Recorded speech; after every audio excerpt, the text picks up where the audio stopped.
இது ஏன் மருத்துவர் கண்டுபிடிக்கணும்? நம்மளே நம்ம குணத்தை மாத்திக்கிற வேண்டியது. ஏன் பொறாமப்படுறோம்? ஏன் கவலைப்படுறோம்? ஏன் சந்தேகப்படுறோம்? ஏன் தம்பிய இழிவா பேசுறோம்? ஏன் நம்ம தப்பு பண்ணவன கோபமா பேசுறோம்? அந்த எண்ணத்தை விட்டாலே நாம் புனிதராகி விடுவோம்ங்கிறத உணர்ந்துக்கங்க. தானா மாறிக்கு அரிப்பு பூரா அதுதான். அதுக்கு நீங்க குமட்டிக்காய்ன்னு ஒரு காய் இருக்கு, அதை போட்டு எண்ணெயில தேய்ங்க. ரொம்ப நேரம் ஊறக்கூடாது. தேய்ச்சி 1/2 மணி நேரத்துல குளிக்கணும், 10 நிமிஷத்துல குளிக்கணும். இப்படி புது புது இதெல்லாம் இருக்கு. அவ்வளவுக்கெல்லாம் போக வேண்டாம். சுத்த எண்ணங்கள் மனிதனை முழுமையாக கடவுளாக்கிறது.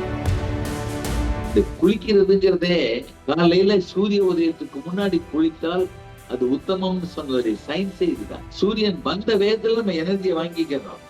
அப்ப இந்த இப்ப விபூதி பூசுறோம்னு வைங்களேன், முகத்தை கழுத்தி ஏன் விபூதி பூசுறோம்? வேர்த்து நிக்குது. இந்த விபூதி வெளியிலே அதை நியூட்ரலைஸ் பண்ணக்கூடாது, உள்ள போகணும். நீரில்லா நெற்றிப்பால்னு ஏன் சொன்னாங்கன்னா, எண்ணங்களால் மூளையில நிறைய நீர் இருக்கு, விஷ நீர், அதெல்லாம் ஆச்சிட்டு அதை விபூதி பூசணும்னா அது இழுத்துருது. அதனாலதான் நீரில்லா நெற்றிப்பால் அப்படின்னு சொல்லி அவை சொல்லியிருக்காங்க.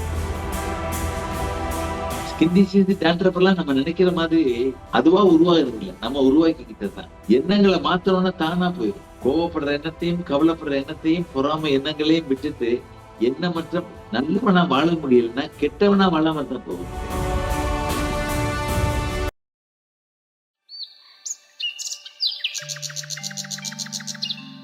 ஐயா, இதுல வந்துட்டு சொரியாசிஸ் அப்படிங்கிறது ரொம்ப அதிகமான அளவுல இருக்கு இல்லைங்களா ஐயா? ஆமா, ஆமா. சொரியாசிஸ் ஸ்கின் டிசீஸ் தான்.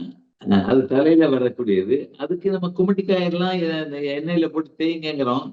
அந்த குமட்டிக்காயெல்லாம் எண்ணெயில போட்டு தேய்க்கிறதுக்கு ரொம்ப ரெஸ்ட்ரிக்ஷன்ஸ் இருக்கு. ரொம்ப நேரம் ஊறக்கூடாதுன்னு இருக்கு. அந்த கிருமி எல்லாம் செத்து போயிரும் இருக்கு.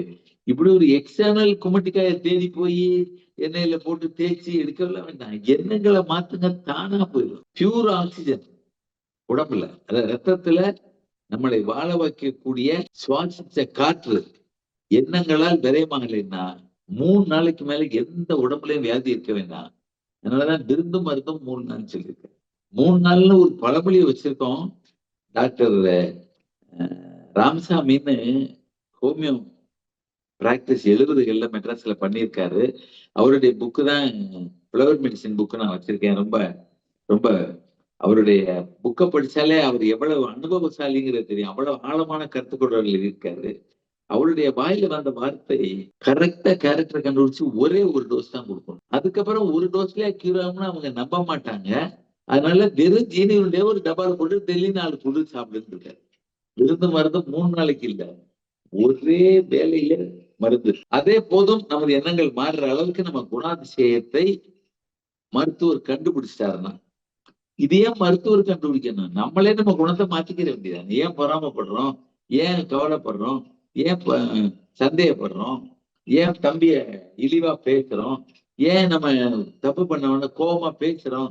அந்த எண்ணத்தை விட்டாலே நாம் புனிதராகி விடுவோம்ங்கிறத உணர்ந்துக்கங்க. தானா மாறிக்கும். அரிப்பு பூரா அதுதான். அதுக்கு நீங்க குமட்டிக்காய்ன்னு ஒரு காய் இருக்கு, அதை போட்டு எண்ணெயில தேய்ங்க.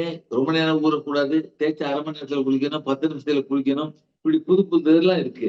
அவ்வளவுக்கெல்லாம் போக வேண்டாம். சுத்த எண்ணங்கள் மனிதனை முழுமையாக கடவுளாக்கிறது. ஐயா, மனிதன் இதுல நம்மளுக்கு தலைமுடி உதிர்றது கூட இந்த ஸ்கின் டிசீஸ்ல சேருமா சார்?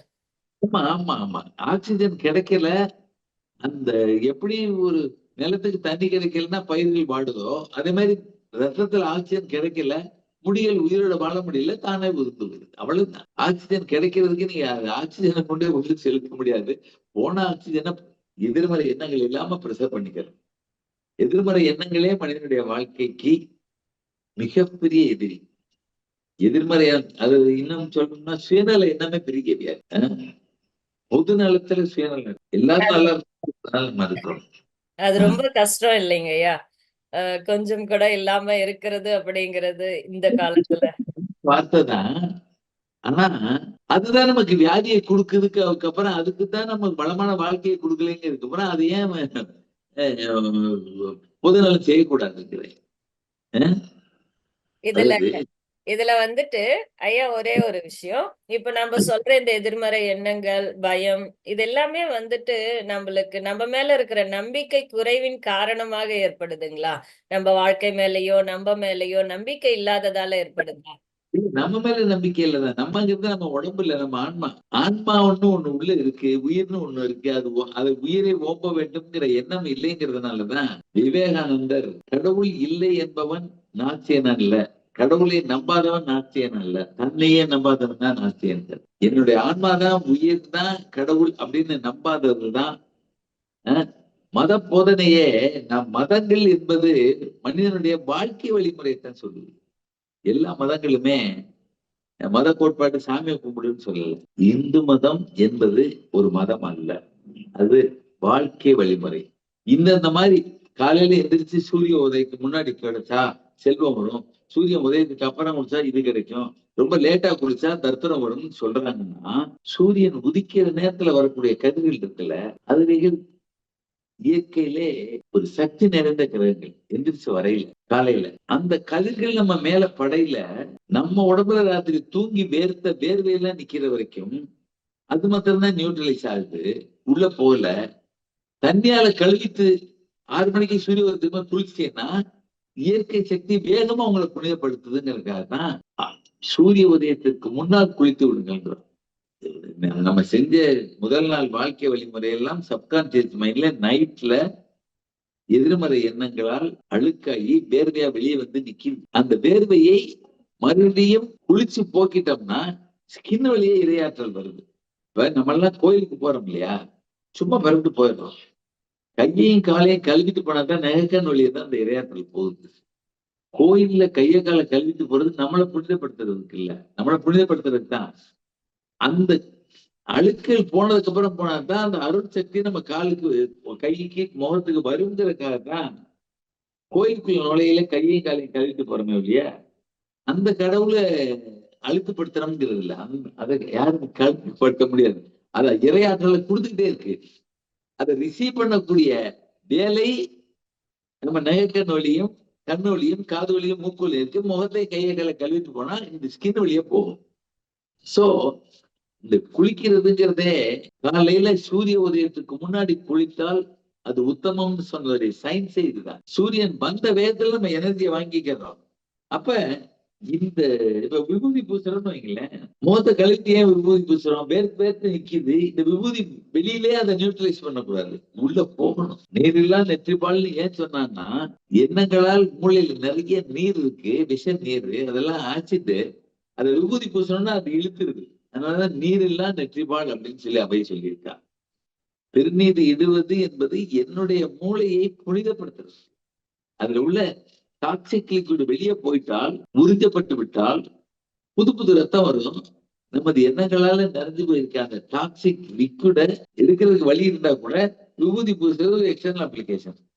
அத முகத்தை கழுவிட்டு ஏன் பூசுன்னு சொல்றோம்னா, உள்ள இருக்கிறத அப்சார்ப் பண்ணணும், அப்சார்ப் பண்ணி வெளியே நிக்கிறத நீரால கழுவி நிற்கிறோம். அதனால இதுதான் ரொம்ப முக்கியம். உடம்பை புனிதப்படுத்துறது, அழுக்காக்காம இருக்கிறதுக்குள்ள ஞானிகளை பத்தி கவலை. நீங்க நிறைய பேர் எனக்கு தெரிஞ்சு என்ற கணக்காசிரியருடைய சித்தப்பா எல்லாம் குளிக்கவே மாட்டார். ஏன்னா அவர் உடம்பு எப்பவுமே புனிதமா இருக்கு. அவர் என்ன சித்தப்பா 2-3 நாள் குளிச்சு 2-3 நாள் வச்சே நீங்க என்ன குளிக்க போலியான்னு கேட்டா, அப்ப நம்ம உடம்புல ஒரு அழுக்குத்தன்மை தெரியுதுன்னு அவர் குளிக்க போக மாட்டாரா. விபூதி எடுத்து கைகாலெல்லாம் பூசுவாரா, குளிச்சு வந்த மாதிரி பிரஸ் ஆயிடுவார், குளிக்கவே மாட்டாரா. அவரு சொல்றாரு, ஏதாவது உனக்கு கணக்கு மறந்து வச்சுன்னா என்னை நினைச்சுக்க வந்துரும். அப்ப அவருடைய இரையாற்றல் இதுக்கு வந்து ஞாபகப்படுத்துதுன்னு அர்த்தம். அவர் சிதப்பா சொல்லுவாரு, அவர் எனக்கு கணக்காசிரியர் இருந்தவரே இப்ப என்னோட ஒரு 10 வருஷம் வயசு கூட, அவருக்கு சிதப்பா. சோ இந்த உடம்பை தூய்மைப்படுத்துவது என்பது நம்ம வள்ளுவர் குரலையுமே சொல்லியிருக்காரு, புற தூய்மை நீரால் அமையும். புற தூய்மை குளிக்கிறதுனால உள்ள இருந்து வெளியே வந்த வேர்வை எல்லாம் வெளியே போயிடும். புற தூய்மை நீரால் அமையும். அதுக்கப்புறம் அக தூய்மை வாய்க்கால் காணப்படும் இருக்கு. விபூதி அதுக்கப்புறம் பூசினா நீரை ஃபர்தரா உறிஞ்சும். அந்த எந்தெந்த இடத்துல எல்லாம் சுத்த ரத்தம் போடணும், அந்த ஆசிட் போடணுமோ அந்த இடமா தான் விபூதி பூசும். முக்கியமான நெத்தியில பூசணும். ஏன்னா மூளை தானே முக்கியமானது. ஹார்ட் சக்கரா, நெஞ்சுக்கு கீழே, ஸ்டமக் கீழே, கையில பூசுறதுலாம் அது அது ஒரு ஆன்மீக வழிபாட்டுல உள்ளவங்க செய்யறாங்க, நீங்க செய்யணும்னு சொல்லல. பட் நெத்தியில பூசுறதாவது பூசலாம் இல்லையா, அது ரொம்ப முக்கியமானது. சூப்பர் ஐயா. ஐயா இப்போ நம்மளுக்கு முடி உதிர்தல் பத்தி பார்த்தோம். அதுலயே இப்ப டாண்ட்ரஃப் அப்படிங்கிறது அதிகமா இன்னைக்கு டாண்ட்ரஃபால தான் உங்களுக்கு முடி உதிருது. அந்த இடத்துல இருக்கிற அந்த தோல் வந்துட்டு இதுவாகுது அப்படின்னு சொல்றாங்க இல்லைங்களா? டான்ட்ரஃப்ங்கிறதே ரத்தத்துல அமிலத்தன்மை இருக்கையில அந்த ரத்தம் ஒரு சாக்கடை. புரியுது சொல்லுங்க. சாக்கடையில கிருமி வாழ்ற மாதிரி மூளையில கிருமி வாழுது. அந்த கிருமிகள் போறதுக்கு வழி தெரியாம ஸ்கின் வழியா அந்த ஸ்கின் செல்லுல சாகடிச்சு வரதான் dandruff. Skin disease, dandruff, psoriasis இது எல்லாமே அசுத்த ரத்தத்தின் விளைவு. அது எண்ணங்களால அசுத்தப்படுது. அவ்வளவுதான். நீங்க ஒண்ணும் உடனே போய் நம்ம ரிம்சோ போட்ட மாதிரி எல்லாம் கழுவிடலாம் முடியாது. எண்ணங்களால் அதை புனிதப்பட வைக்கணும். ஒரு நாள் தான், 2 நாள் தான், 3 நாள் டான்ட்ரஃப்னா என்னன்னு தெரியாது அளவுக்கு அது. ஆனா அப்படியே வாழ்வியல்ல பேராசைகள், பிறப்பின் ரகசியம் அவங்களுடைய குணம் என்னவோ அதுக்காக வாழ்றாங்க. பணக்காரனா இல்லையே இல்லையேன்னு ஏங்கி ஒருத்தன் வாழ்றான். அடுத்தவனை எப்படி கெடுக்கலாம்னு நினைச்சு வாழ்றான். நம்ம நிறமா இல்லையேன்னு வேதனைப்பட்டே வாழ்றான். நம்ம முடி நல்லா நீளமா இல்லையேன்னு இந்த எண்ணங்கள் புற அழகை தேடியே அழகை புற வித்துட்டோம் அவளுக்கு. உண்மையாவே ஒரு மனிதனுக்கு வேண்டாம். அது அந்த அந்த எவ்வளவு சொன்னாலும் அவங்களால கேட்க முடியாத காரணம் அவங்களை பெற்றவங்களுடைய குணாதிசயம் அந்த ஆன்மால பதிஞ்சிட்டனால அதுல இருந்து வெளியே வர்றது ரொம்ப கஷ்டமா இருக்கு. அந்த கூட ஆற்றக்கூடிய ஆற்றல், புனிதப்படுத்தக்கூடிய ஆற்றல், மலர் மருத்துவ குணத்தை எல்லாம் அவ்வளவு ஈஸியா எல்லாம் மாத்திர முடியும்னா அது எத்தனை தலைமுறையா பதிவான பதிவுகள். அதை மலர்களால மாத்திர முடியும் அந்த குணம் தெரிஞ்சா. ஸ்கின் டிசீஸ், டான்ட்ரஃப் எல்லாம் நம்ம நினைக்கிற மாதிரி அதுவா உருவாகிறது இல்லை, நம்ம உருவாக்கிக்கிட்டதுதான். எண்ணங்களை மாத்தணும்னா தானா போயிடும். கோவப்படுற எண்ணத்தையும் கவலைப்படுற எண்ணத்தையும் பொறாமை எண்ணங்களையும் விட்டுட்டு எண்ணமற்ற நல்லவனா வாழ முடியலன்னா கெட்டவனா வாழாம தான் போக முடியும். நல்லவனா வாழ வேணாம், கெட்ட எண்ணங்கள் எல்லாம் வரதாலே போகும். ஐயா நம்ம இன்னைக்கு வந்துட்டு எல்லாருமே சுடு தண்ணியில தான் குளிக்கிறாங்க. இது எப்படிங்க ஐயா, பரவாயில்லைங்களா? இல்ல பச்சை தண்ணியில தான் குளிக்கணுமா? இல்ல, பச்சை தண்ணியில எல்லாம் குளிக்கணும். பட் பச்சை தண்ணி ஊத்துனா நம்ம குளிரா தெரியாத அளவுக்கு நமக்கு ஆன்ம பலம் இருந்தா பச்சை தண்ணியில குளிக்கலாம். அது முடியாதவங்க வயசாயிடுச்சுங்கிறதுனால வெந்நி தண்ணியில குளிக்கலாம். ரொம்ப கொதிக்க ஒரு சோறு ரொம்ப சூடோட இல்லை, நம்ம பாடி டெம்பரேச்சரை ஒட்டி கொஞ்சம் உஷ்ணப்படுத்திக்கலாம். அது என்ன பண்ணும்னா ஒரு தூக்கத்தை தான் ஒரு சுறுசுறுப்பை கொண்டு வராது.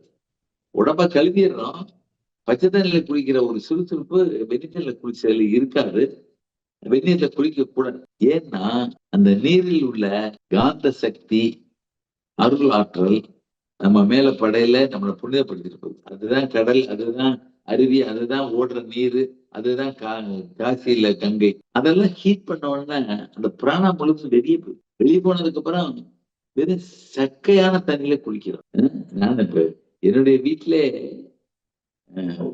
மேல டேங்குக்கு போற வழி இருக்குல்ல, அதுல ஒரு சின்ன பைப்பை கட் பண்ணி எடுத்து அதை பாத்ரூம்ல வச்சிருக்கேன். நான் குளிக்க போயில மோட்டர் போட்டேன்னா நேர கிணத்துல இருந்து தண்ணி வரும். நீங்க டேங்க்ல ஸ்டோர் பண்ணி வச்ச தண்ணியே நாளைக்கு அதுல உள்ள மெட்டல்லாம் கார்பன் டை ஆக்சைடால் நியூட்ரலைஸ் ஆகி அது பிராணசக்தி இல்லாத நீரா மாறிக்கிட்டு. அப்ப பிராணசக்தியோட குளிக்கணும்னா ஓடுற தண்ணியில குளிக்கணும், கடல்ல குளிக்கணும், அருவியில குளிக்கணும். கிட தண்ணியில குளிக்க கூடாது. ஒவ்வொரு டேங்க்கு கிட தண்ணீரா. அப்ப போர்வெல்ல இருந்து வர்றது நேர குளிக்கணும்னா நான் அப்படித்தான் எடுத்து வச்சிருக்கேன். அப்படி எல்லாரும் எடுங்கன்னு சொல்ல வரல. அப்படி தண்ணியை ஹீட் பண்ண இல்லைன்னா ஃபர்தரா அதோடைய காந்த சக்தி போய் ஒரு சக்கையான நீர் தான் கிடைக்குது. அதனால வெந்நீர்ல குளிக்கிறத டோட்டலா நான் தவறுன்னு தான் சொல்லுவேன். ஆமாங்க. நீங்க சொன்ன மாதிரி கிணத்துல வர தண்ணி வந்துட்டு நம்ம காலையில குளிக்கும்போது கொஞ்சம் வெதுவெதுன்னு இருக்கும். அதுவே மதியத்துல குளிக்கும்போது சில்லுன்னு இருக்கும். அந்தந்த கிளைமேட்டுக்கு தகுந்த மாதிரி அது நமக்கு ஏற்ற மாதிரி இருக்கும். எனக்கு தெரிஞ்சு கிராமங்கள்ல ஒரு 50 வருஷத்துக்கு முன்னாலாம் கிணத்துல இறச்சி நேரம் தான் குளிச்சாங்க. ஸ்டோர் பண்ணி வச்சுட்டு ஓவர் டேங்க்ல ஏற்றி எல்லாம் குளிக்கல. அந்த பூமியில இருக்கையில அது பிராணசக்தியோட இருக்கு. அது நமக்கு உடம்புக்கு வேணும். ஆமா. ஐயா ஒருத்தர் கேள்வி கேட்டிருக்காங்க. பிறந்த குழந்தைக்கு சொறியுடன் பிறக்குதே அது எதனால அப்படின்னு கேக்குறாங்க. பிறந்த குழந்தைக்கே சொறி சொரியாசிஸா? சொறி சொறி இது நமைச்சல் போல இருக்கு இல்லைங்களா? அந்த சொறி. அதான் எல்லாத்துக்குமே ஒரே காரணம்னா அந்த பிள்ளையோட ரத்தம் ஏன் கெட்டு போச்சுன்னா அந்த பிள்ளைக்கு படிக்க தெரியல, பேச தெரியலன்னா கூட அந்த பிறந்த குழந்தைக்கு கேட்டிருக்காங்க ஐயா. பிறந்த குழந்தை சொல்றேன். ஆ. அந்த அந்த தாயுடைய வயிற்றுல இருக்கையில அந்த அம்மாவுடைய எதிர்மறை எண்ணங்கள் என்னவோ அது அந்த ஆன்மால பதிவாகி அந்த பிள்ளைக்கு என்ன பேச தெரியல, நடக்க தெரியல, புரிய தெரியல, சாப்பிட தெரியல. ஆனா அந்த ஆன்மால மாத்திரம் கெட்ட புத்தி பதிவாய். அதனாலதான் அம்மா அப்பா செஞ்ச பாவம் பிள்ளைக்குன்னு ஒரு பழமொழி வச்சிருக்கோம். அந்த ஆன்மால என்ன பதிவு பண்ணமோ அப்படிதான் குழந்தை பிறக்குது. அந்த அம்மாவுடைய வெறுப்புணர்வோடு அந்த பிள்ளை இருக்கையில அது கோவப்படவே தெரியாதுன்னா கூட அந்த ஆன்மா கோபத்திலே பிராணவை நஷ்டப்படுத்திட்டே இருக்கு. தான் சுவைச்ச பிராணவை கோப உணர்வுகள், அது கோபத்தை என்ன வெளிப்படுத்தல, கோப உணர்வு தான் நம்ம அந்த உணர்வுங்கிறது தான் இரையாற்றல்ங்கிறது யாருக்கும் முடியல. இப்ப கடவுளை காமி, அதை காமி, இதை காமின்னு கேட்டுட்டு இருக்காங்க. உணர்வுகள் மாத்திரம்தான் தெய்வம். அந்த அந்த கெட்ட உணர்வுகளோடு அந்த குழந்தை இருக்கையில அது சுவாசித்த பிராணாவை தான் உடம்புல வச்சுக்கிற தெரியாம நம்ம என்ன பிறந்த குழந்தைக்கு என்ன குணம் வரும்னு நினைக்கிறோம். அம்மாவுடைய எதிர்மறை குணங்கள் அது பதிவாகி அப்படியே பிறக்குது. ஒரு ஒரு மாமியால பிடிக்கலைங்கிறதுக்காக சகிப்புத்தன்மை இல்லாம பெத்தம்னு வைங்களேன், அது பிறந்த அன்னைக்கே சகிப்புத்தன்மை இல்லாம ஆகும். சகிப்புத்தன்மைனா என்னன்னு தெரியாது பிள்ளைக்கு. சகிப்புத்தன்மை ஆன்மால பதிவாகி விடுகிறது. அதை என்ன புரிஞ்சுக்கங்க. ரொம்ப முக்கியமானது நல்ல எண்ணங்களோட வாழ்றதுதான் நல்ல சந்ததியை உருவாக்க முடியும். மனிதனுடைய பிறப்பின் ரகசியமே நமக்கு அப்புறம் நல்ல சந்ததியை விட்டு போறதுக்கு தான் பிறந்திருக்கோம். நல்ல சந்ததியை விட்டு போறதுக்கு நல்ல எண்ணங்களை தவிர வேற எதாவது முடியும். ஒவ்வொரு மரங்களும் எதுக்கு காய்க்குது, எதுக்காக கொட்டையை போடுதுன்னா தான் இனம் வளருங்கிறதுக்காக. மனிதன் மாத்திரம் இனம் நல்லா வளரணும்னு இல்லாம கெட்ட எண்ணத்தோட கெட்டதை பதிவு பண்ணிட்டே போய் நீங்க இப்ப இன்னைக்கு நிறைய குடும்பங்கள்ல குழந்தைகள் வாழ்வியல் ஏன் நல்லா இல்லைன்னு போயிடுச்சுன்னா நம்ம பார்த்த மாதிரிதான். ஒரு லஞ்சம் வாங்குறாருன்னு வச்சுக்கிறோம் ஒரு அதிகாரி. கண்ணதாசன் பாடல்ல ஒரு பெரிய அருமையான வரியை நான் ரொம்ப ரசிச்சிருக்கேன். நல்லவர்க்கெல்லாம் சாட்சிகள் இரண்டு, ஒன்று மனசாட்சி, மற்றொன்று தெய்வத்தின் சாட்சியமான்னு பாடியிருக்காரு. நல்ல பாட்டு தான் கூட இன்னும் ஒரு விடி மேல போனீங்கன்னா 2 சாட்சி கிடையவே கிடையாது, ஒரே சாட்சி தான். தெய்வத்தின் சாட்சியும் மனசாட்சியும் ஒண்ணுதான். எங்க மீனாட்சி அம்மன் கோயில்ல வந்து மீனாட்சி அம்மன் என்னை பார்த்துக்கிட்டு இருக்கலாம் செய்யறது தப்ப என் ஆன்மாதான் எனக்கு தெய்வம். சோ நல்லவர்க்கெல்லாம் சாட்சியில் இருந்து ஒன்று மனசாட்சி. இந்த மனதில் நீங்க என்னத்தை பதிய வச்சீங்களோ அதுதான் நம்ம வாழ்வியல். இப்ப லஞ்சம் வாங்க பழகிட்டோம்னு வச்சுக்கோங்க. ஒரு ஆள் ஆபீசர் எப்ப லஞ்சம் கிடைக்கும், லஞ்சம் கிடைக்கும், லஞ்சம் கிடைக்கும், எவ்வளவு கொடுப்பான், வாங்கின காசு நாளைக்கு மாட்டிக்கிடுவோமா, இந்த எண்ணங்கள்லயே அவன் பிராண விரயமாயி அவன்கிட்ட இருந்து இறை சக்தி அவன் பிள்ளைகளுக்கோ பேரனுக்கோ தன் மகளுக்கோ போகாம அதுலயே அந்த பரம்பரை செத்து போயிருக்கு. சாதாரண விஷயம் இல்லை. கோபம் மாத்திரம் இல்ல, லஞ்சம் மாத்திரம் இல்ல, எந்த எதிர்மறை எண்ணமும் நாம் பதிய வைத்து விட்டோம் என்றால் அதுல நம்ம பிராண விரயமாகி நாம் உடலால் ஒரு மனிதனா இருக்கமே ஒழிய உள்ளத்தால் தெய்வ நிலை இல்லைங்கிறதுனால நம்மகிட்ட இருந்து பாய்ச்சி எனர்ஜி நம்ம பிள்ளைக்கு பேரனுக்கு பேத்திக்கு போகல. அதே வியாதியோட வளருது. ஒரு 5 வயசு பிள்ளைக்கு நம்ம என்ன ஒழுக்கத்தை சொல்லி கொடுத்தா கத்துக்கிற போகுது? ஒழுக்கமான எண்ணங்கள் அந்த உணர்வு அதுக்கு உண்டாகும். நம்மளுடைய ஒழுக்கமான எண்ணம். இன்னைக்கு லஞ்சமெல்லாம் ரொம்ப ஈஸியா வாங்கி சேர்த்து வச்சிடறோம். அவ்வளவு நம்ம பதிவாகி நம்ம எண்ணத்துல பிராணாவை டெய்லி நஷ்டப்படுத்திக்கிட்டே இருக்கு. அந்த எண்ணங்கள் வெறும் ஒரு ரூபாய்க்காக மிகப்பெரிய கடவுளுக்காக எதையும் துறக்க தயாரா இருக்க வேண்டிய நம்ம எதுக்காகவும் இரையாற்றலை திறந்துட்டே இருக்கு. இதுதான் வியாதி. குழந்தைக்கு அரிப்பு வர்றதுக்கு நீங்க நினைக்கிற மாதிரி அந்த தாய் அந்த ஆன்மால என்ன எண்ணங்களை பதிய வச்சாலும் அவளுடைய எண்ணங்கள் என்னவோ அதான் வியாதி. அது பெரிய இண்டிகேஷன். குழந்தையே குருவானார், அதான் குரு. அது உடம்பு அரிக்குதுன்னா அரிப்பு வியாதியே நம்ம அரிப்பு வியாதி இல்லை. உணர்வுகளை கெட்ட உணர்வுகளை பதிய வச்சுட்டோம், பிராண நஷ்டமாய் உடம்புற அரிக்குது. இன் டோட்டல் நம்ம சுவாசிக்கிற காற்று தான் கடவுள். அந்த பிராணாவை எதிர்மறை எண்ணங்களுக்கு விரை பண்ணலைனாலே என்னுடைய வாழ்க்கையில எல்லா வளமும் கிடைக்குது. வியாதி மாத்திரம் இல்ல, பணம், செல்வம், புகழ், பேரு, ஒரு மிக மிக நிம்மதியான ஆன்மாவோட வாழ்றோம். எதிர்மறை எண்ணங்களை தூக்கி எறிஞ்சிட்டான். தம்பி வசதியா வாழ்றானேங்கிற எண்ணத்துல நம்ம உடனே வசதியா வாழ்ந்துருப்போம் இல்ல. அவனுக்கு கிடைச்ச அருளாற்றல் இருக்கட்டும்னா ஆசீர்வதிக்க தெரியணும், சந்தோஷப்பட தெரியணும். பொறாமப்படப்பட நம்மளே நம்மளை இது பண்ணிக்கிறோம்ங்கிறதுக்காகத்தான் வள்ளுவர் இந்த பொறாமையை ரொம்ப முதன்மை நிறுத்தி குரல்ல அழுக்காறு, பொறாமைதான் அழுக்காறு, அதைத்தான் முதல்ல சொல்லு. அழுக்காறு அவா பேராசை, இன்னா சொல். அழுக்காறு அவா வெகுளி இன்னா சொல். அடுத்தவனை புறம் பேசுறது.